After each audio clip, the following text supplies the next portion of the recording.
गांव की बहू।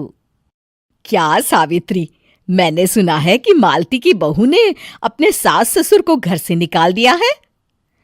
अब क्या कहूं, आजकल की बहुओं का कोई भरोसा नहीं है, कब क्या कर दें।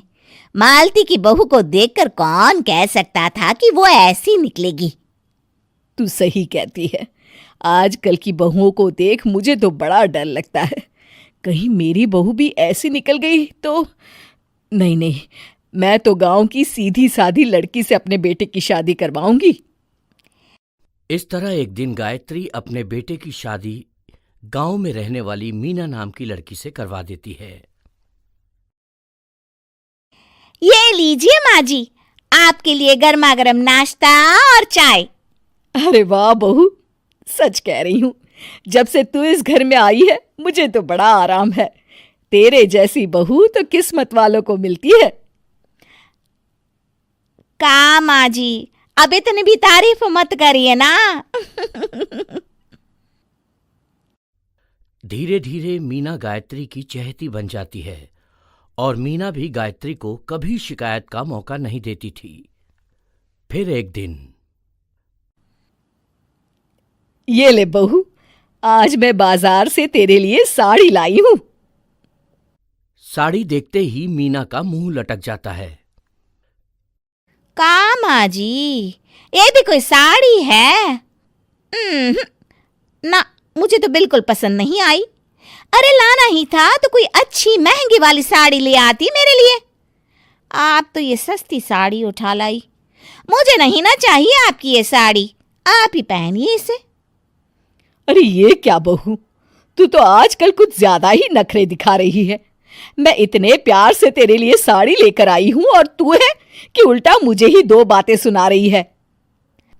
अरे माँ जी, आप अपने लिए तो बड़ी डिजाइनदार और महंगी महंगी साड़ियां खरीदती हैं और मेरे लिए ये सस्ती साड़ी ले आई। आप समझती हैं कि मैं गांव से आई हूं इसलिए मुझे कुछ नहीं पता। हाँ, अरे कुछ नहीं, तुझे शहर की हवा लग गई है बहू। इस तरह दोनों सास बहू में रोज किसी न किसी बात पर लड़ाइयां शुरू हो जाती थीं। एक दिन गायत्री अपनी कुछ सहेलियों को अपने घर चाय पर बुलाती है। अरे बहू, मेरी सहेलियों के लिए बढ़िया चाय नाश्ता तो बना दे। अरे माँ जी, अभी ना मेरे पास बिल्कुल भी समय नहीं है। मुझे ब्यूटी पार्लर जाना है। चाय नाश्ता आप ही बना लीजिए। हाँ, तू कब से ब्यूटी पार्लर जाने लगी है? शहर आए 2 दिन नहीं हुए और देखो महारानी के नखरे शुरू हो गए। बस भी करिए माँ जी, आपसे बहस करने के लिए मेरे पास ना बिल्कुल टाइम नहीं है।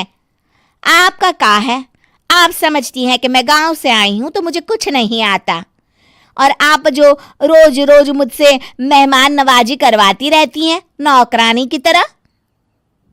मीना के कमरे में जाते ही, अरे ये क्या गायत्री, तू तो अपनी बहू की बड़ी तारीफ कर रही थी, लेकिन ये तो तुझे कुछ समझती ही नहीं। भाई मुझे तो लग रहा था कि तेरी बहू गांव की है तो सीधी सादी होगी, लेकिन इसने तो शहरी बहुओं को भी मात कर दिया। हाँ। अपनी सहेलियों के सामने अपनी बेइज्जती होते देख गायत्री आग बबूला हो जाती है।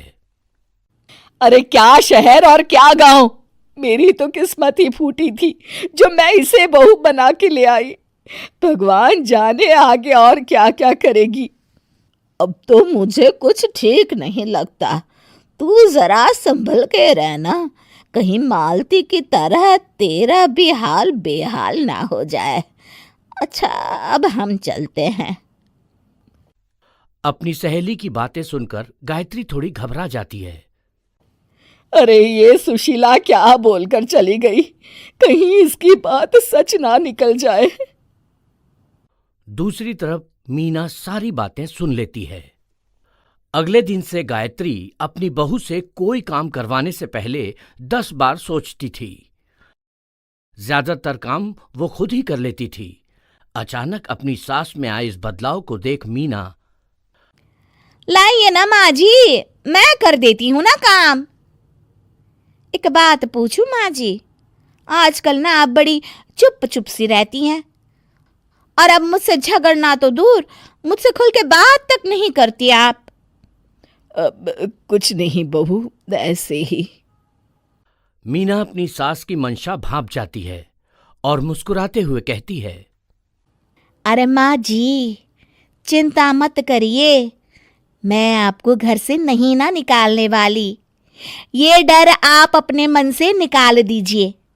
अरे छोटे मोटे झगड़े तो हर घर में होते रहते हैं, चाहे कुछ भी हो जाए, आप मेरी सासू माँ हो। मैं तो जिंदगी भर आपकी सेवा करूंगी माँ जी। अपनी बहू की बातें सुन गायत्री को एक प्रकार का संतोष होता है और उसकी सारी चिंताएं दूर हो जाती है। गायत्री अपनी बहू को गले लगा लेती है। मुझे माफ कर दे बहू, मैं तुझे गलत समझ बैठी थी। कोई बात नहीं माँ जी, ये ना घर घर की कहानी है। हाँ।